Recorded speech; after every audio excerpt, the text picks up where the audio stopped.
Right. Our last talk of the session will be given by Noam, who will tell us about the latest advances in outcome logic. Quite the latest. What? Not quite the latest. Not the latest.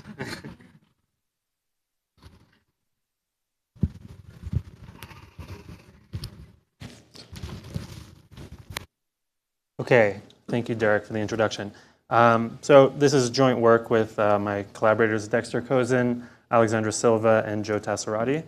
Okay, so this logic is about randomized nondeterminism. When we say randomized nondeterminism, what we mean is we have a language that has two different choice operators.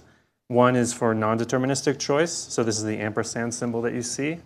And we can think about this kind of as like an adversarial choice or demonic choice, where we have no control over how the choice is going to be made, so we have to assume it's going to be made in the worst way possible. The second type of choice is probabilistic choice, which we denote with the O+. And this is a quantitative choice, so we know precisely that the first choice, C1, will be made with probability P, and the second will be made with probability 1 minus P. Okay, so in order to make the semantics of this language compositional, we use the convex power set. I'm not going to talk too much about what this is, but basically the takeaway is that when we talk about these non-deterministic or adversarial choices, it's not just that the adversary can choose between the two options, but rather the adversary can choose a distribution over the two options. So even the non-deterministic choices are somewhat probabilistic. Okay, so let's look at some programs that we can express in this language and how to interpret them.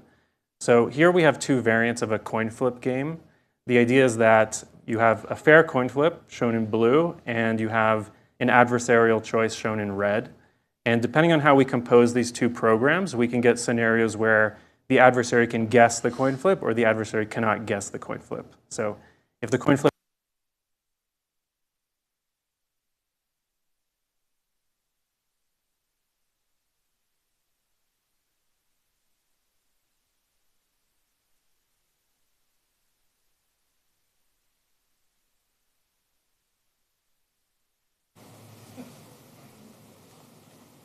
Try it now. This one? This one?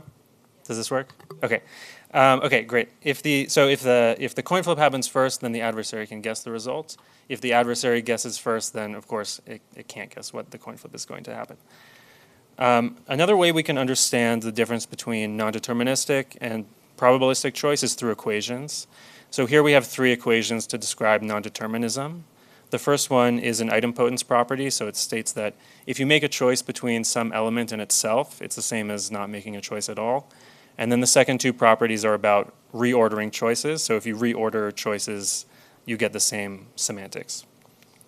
For randomization, we have very similar equations, but now they're quantitative, so that when you rearrange choices, you need to also adjust the probabilities. And then we can also reason about the combination between these effects, the interaction between these effects using equations.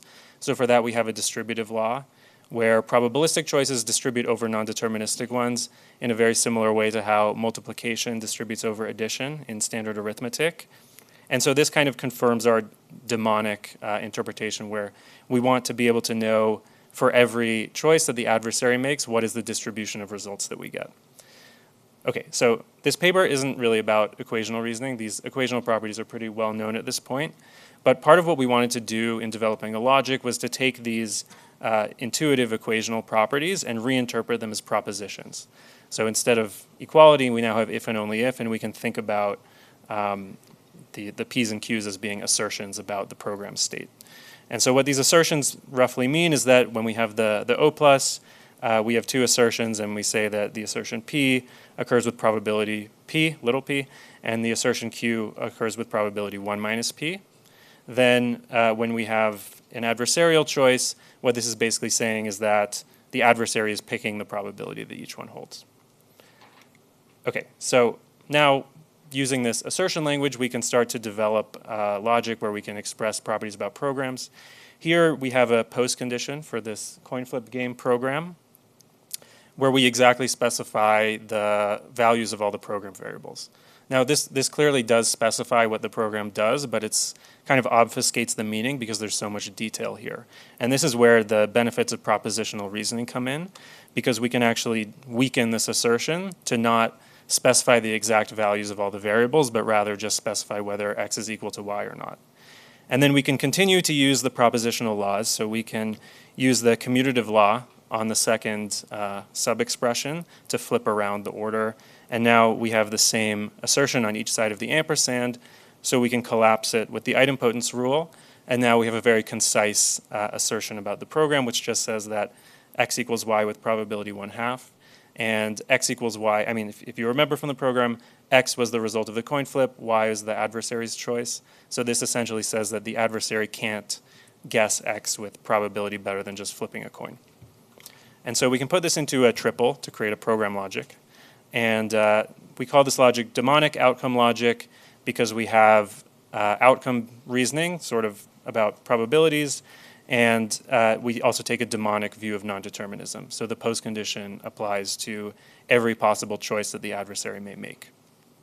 And this logic has pretty nice reasoning principles. So we have nice compositional rules like you would find in Hoare logic.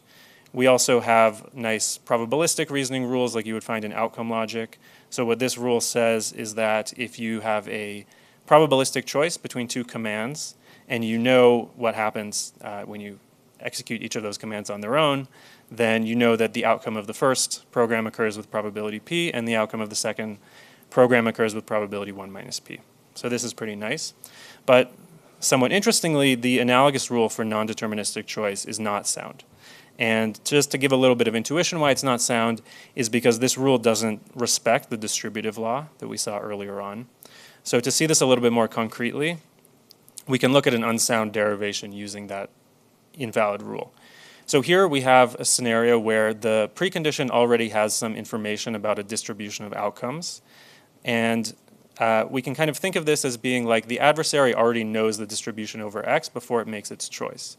And so using the invalid rules, we derive a specification for this program where it basically says that the adversary cannot guess x, but that's not true. And we can start to see what goes wrong by looking at the initial postcondition, where we have, we can look at this postcondition and think about it kind of like a tree. So you have the ampersand at the root, and then you have two subtrees with these O+. And so what this tree is essentially saying is that the non-deterministic choice happened first, and then the probabilistic choices happened afterwards. And that's clearly not true, according to what's really going on here.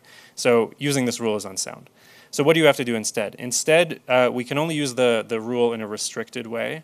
So if you want to analyze this program, you first have to break up the two probabilistic outcomes. We can then reason about the program and each of the probabilistic outcomes, and then stitch them back together. So here we see we have the blue derivation and the red derivation for each of the probabilistic outcomes. They come together, and then we can apply more propositional rules to simplify. And the final postcondition we get essentially says that x equals y with a probability chosen by the adversary. So this program clearly does not uphold the property that the adversary can't guess the coin flip. And we can see also that this program does uphold the distributive law, because now we have the O+, the probabilistic choice happened first, clearly, from the kind of intermediate postcondition, and then afterwards we have the two non-deterministic choices. Okay, so in the paper we have some more involved examples. So one of them is this adversarial von Neumann trick program. The idea is it's based off the standard von Neumann trick, which was developed in the 50s. It's a protocol for simulating a fair coin, given a biased coin. And the way it works is basically that you flip the coin twice, and if you get heads, heads, or tails, tails, you try again. Otherwise, you can just output the first coin flip, whatever the result of the first coin flip was. And so here we modify this example a little bit, where instead of using a coin with fixed bias, the adversary is altering the bias on every round. And it can choose any bias it wants as long as it's between epsilon and 1 minus epsilon. So in the paper, we prove that not only does this program give us the coin is distributed uniformly, but also that this program almost surely terminates. So the adversary cannot force the program to go into an infinite loop with positive probability. And for that, we need some more rules. So here I have a very simplified version of our almost sure termination rule for reasoning about loops, but it still demonstrates the basic idea. So we have a loop invariant P, just like you would use in standard Hoare logic. And then we have a rank. So the rank is just some expression that's derived from the program state. And so as long as the loop body upholds the loop invariant and the rank strictly decreases with probability at least P, then we know that the guard of the loop will eventually become false with probability 1. And so the loop almost surely terminates. Now, this rule is inspired by some rules from weakest pre-expectation calculi, but in the paper we have some more advanced rules that allow us not only to show almost sure termination, but also to do so while reasoning about multiple outcomes at the same time. And so that allows us to prove specifications like the one you see here, where we say in any execution, so the precondition is true, we get a fair coin flip, but also the program terminates with probability 1. And so notably, we have 2 outcomes in the postcondition. So we're specifying a distribution of results, not just a single one. Okay, great. So in this paper, we talked a little bit about language where you have you have probabilistic choice, but you also have non-deterministic choices. But the non-deterministic choices are happening in a very controlled local way. And so if you were at the VMCHI keynote the other day, you'll know that where we're trying to go with this is into a scenario where the non-determinism is arising from concurrent scheduling. And so this is a much more complicated scenario because whereas in the language that we had in this paper, the non-determinism is very localized and controlled. In a concurrent execution, the adversary can make choices at every step of the execution. So there's a lot more non-deterministic blowup. And so here in this paper, we've developed a logic for probabilistic concurrency with some nice proof rules. We have support for unbounded looping, and it's all based on a compositional semantics. When we add concurrency into the picture, things get a lot more complicated. But in the last 6 months since we submitted this paper, we've actually made a lot of progress. So we have a logic with nice proof rules and concurrency, but no unbounded loops. And we also have semantics with unbounded loops, but no proof rules yet, no logic yet. And so we're slowly closing into the center of this diagram, and hopefully at POPL next year I'll be talking to you about it. Okay, so to sum up, we've developed a logic for reasoning about the distributions of outcomes in programs that are both randomized and non-deterministic. Part of the design of this logic involved coming up with propositional reasoning rules that mirror the typical equational laws of probabilistic concurrency that are common in the convex power set literature. We've also developed rules for almost sure termination and a variety of other rules for reasoning about programs. And of course, where we're going next is we want to extend to concurrency. And so with that, I'm happy to take questions.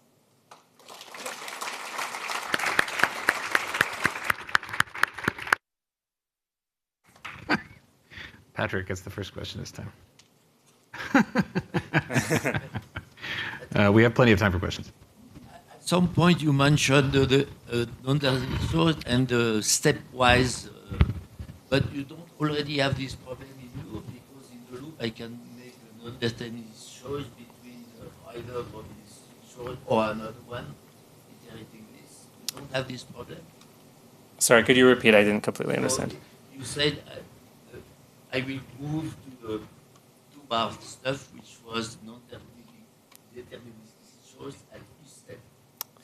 Oh, yes. Well, so you don't have this problem with loop where you can make a non-deterministic choice at each iteration? No, you certainly can do that. So you can have non-determinism inside the body of the loop. And in fact, some of our examples do have that.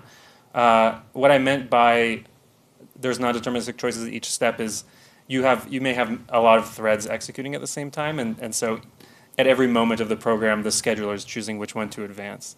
So there's more non-determinism, or it's easy to have a lot of non-determinism. And you need more advanced techniques to reason about it in a compositional way. So for example, here we didn't have any separation logic, but in order to reason about concurrent loops, separation logic helps a lot.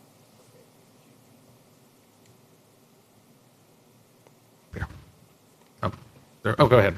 Give John. Really interesting work, thanks. I'm curious about the intuition behind your loop rule in the von Neumann example. So what I was surprised by is that it says that, what I see this as saying is that the rank has to go down with high probability. Presumably P is a high probability. But what if when it doesn't go down, it goes up by a very large amount? It seems like this could lead to not terminating with high probability. Yeah, so I mentioned that this rule is very simplified. So there are a few extra constraints. The first thing, though, is that P only has to be non-zero, so it doesn't have to be high probability. But the rank, well, one thing that's not said here is that when the rank reaches 0, it must imply that E is false. Okay, right, so that's standard. Yeah, that's standard. The other thing is that it's integer valued. So strictly decreasing means decreasing by at least 1 on every step. And the third restriction is that it's bounded. So there's an upper bound. So if the rank may be bounded between, let's say, 0 and 10, and so in that scenario, it's actually enough to decrease with non-zero probability. It's a little bit unintuitive, but there's an argument based on Markov decision processes that it's kind of like well known in the weakest pre-expectation literature that this works. But it is limited because in a lot of systems you won't have bounded rank. So we do have some more advanced rules that don't rely on the rank being bounded. Whereas if the rank is not, if there's no upper bound on the rank, then things are a lot more complicated. And then, as you mentioned, if you have a high probability of increasing, then you get messed up. Not so much a high probability of increasing, but a high probability of increasing by more than the probability of decreasing. Exactly, but the main idea is that since there's an upper bound on the rank, there's only so much you can increase it by. So Okay. that's I'll take what it kind of offline. saves Thank you. Yeah, okay, sounds good. One more question for Thibaut back there.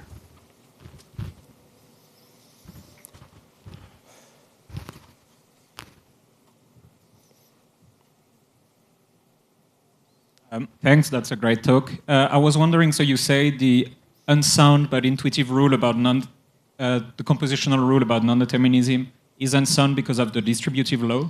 Could you imagine having a different interpretation where you don't care about the distributive law and then this rule is actually sound? Possibly.